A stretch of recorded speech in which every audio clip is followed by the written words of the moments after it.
Hello வணக்கம். இது உங்கள் சிவி ஜோன். சொல்லரும் எப்படி இருக்கீங்க? இப்போ பார்த்தீங்கன்னா விஜய் சேதுபதி அவர்களுடைய எபிசோடில் ஒரு சம்பவம் நடந்துச்சு. அதாவது ஒட்டுமொத்தமாக எல்லாரையும் போட்டு வறுத்தெடுத்தா இருந்தால் கண்டிப்பாக சொல்லி ஆகணும். அதுலேயும் குறிப்பாக வந்துட்டு ஒரு சில வார்த்தைகள் சொல்லும்போது நம்மளுக்கே வந்துட்டு பா எங்கள் மனசில் இருந்தது அப்படியே கேட்டிங்க, ரொம்ப நன்றி அப்படின்றது நம்மளுக்கே தோணுச்சு. முக்கியமானது வந்துட்டு குழந்தைங்க கூட உட்காந்து பார்க்க முடியல, அதை எடுத்து வச்சார் இன்னைக்கு.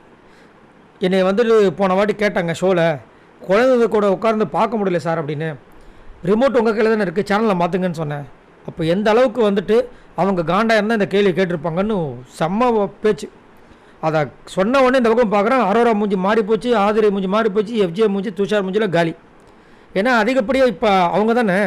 ஆனால் இப்போ வந்து புதுசாக ஒரு ஜோடி கமருதீன் விஜய் பார்வதி.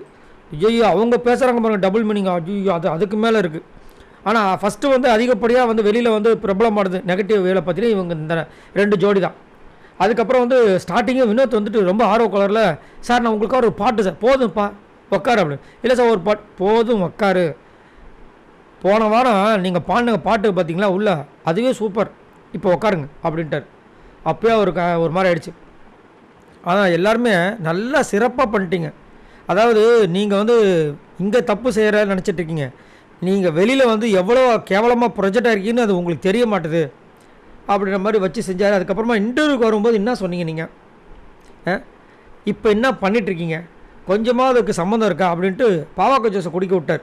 எல்லாம் கசக்குது. இதில் வந்து அரோரா அப்படியே வாமிட் பண்ணுறாங்க. லைஃப்பில் பாவாக்காவை தொட்டு கூட பார்த்துருக்க மாட்டாங்க போல இருக்கு. அப்போ எப்படி இருக்குது, நல்லா இருந்துச்சான்னு கேட்கும்போது திவாகர் உடனே நல்லா இல்லை சார், நல்லா இல்லை, நான் கசக்கு தானே. ஆமாம், இந்த மாதிரி தான் எங்களுக்கு ஒரு வாரம் முழுக்க கசந்துச்சு. உங்களுக்கு ஒரு 3 நிமிஷம் இந்த கசப்பை தாங்க முடியலையே, இப்போ ஒரு வாரம் முழுக்க நாங்கள் எவ்வளோ கஷ்டப்பட்டுருப்போன்ற மாதிரி வச்சு செஞ்சார்.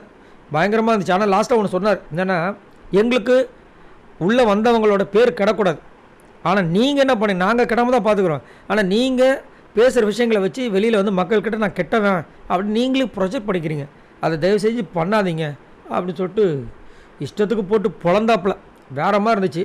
எனக்கு பிடிச்ச ஒரு வார்த்தை அப்படின்னா கண்டிப்பாக வந்துட்டு குழந்தைகளோட இப்போ பார்க்க முடியலன்றது தான் நிறைய பேரோட கருத்தாக இருக்குது. அதுவும் வந்துட்டு இப்போ புதுசாக 16+ அப்படின்னு மாற்றிட்டாங்களாம். அதை வேறு வந்து போட்டு எல்லோரும் கலாய்ச்சிட்ருக்காங்க, என்னையா நடக்குது இங்கே அப்படின்ட்டு. ஸோ உங்களோட கருத்துக்களை சொல்லுங்கள்.